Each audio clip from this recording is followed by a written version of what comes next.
wa kutoka Meru ambaye ni Kithure Kindiki, ambaye ni waziri wa usalama wa Kenya yetu. Siku ya leo Njuri Ncheke in their numbers wamemuendorse kama kingpin wetu, kama spokesman wetu ambaye atakuwa link kati yetu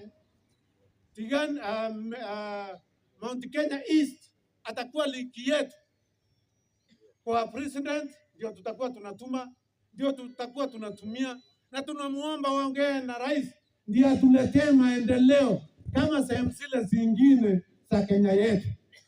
Tumemuendorse tuwete kanelio. Asante sana. Pale watoto wetu wako Nairobi kwa serikali kuu, na tukakubaliana kwamba lazima sisi tutaunga mkono Mheshimiwa William Ruto kama rais wa jamhuri yake. Tumekubaliana namna hiyo, ni tuone kama tumekubaliana. Namba 2, wazee wa Njuri Ncheke ya Meru na Tharaka Nithi wameangalia wakaona Profesa Kindiki amepita mtihani ya Njuri Ncheke, kwa sababu Njuri Ncheke ina support serikali yenye iko, na mzee wetu Profesa Kithure Kindiki ako mstari wa mbele kusupport President William Ruto katika malengo yake katika Jamhuri ya Kenya.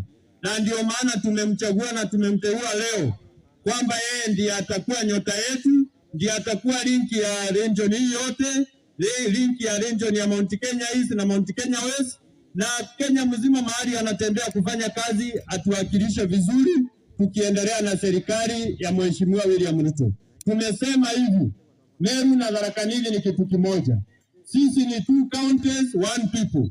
Kwa hivyo kura yetu region hii ambayo Kindiki kwanza anaanza nayo ni zaidi ya 1,000,000, na sisi Kindiki ni wetu na Ruto ni wetu, nobody continuous. Na tumesema Mheshimiwa Gavana Kawira Mwangaza ako na support ya wazee wa Njuri Ncheke, kwa sababu Njuri Ncheke inafanya kazi na serikali iliyoko.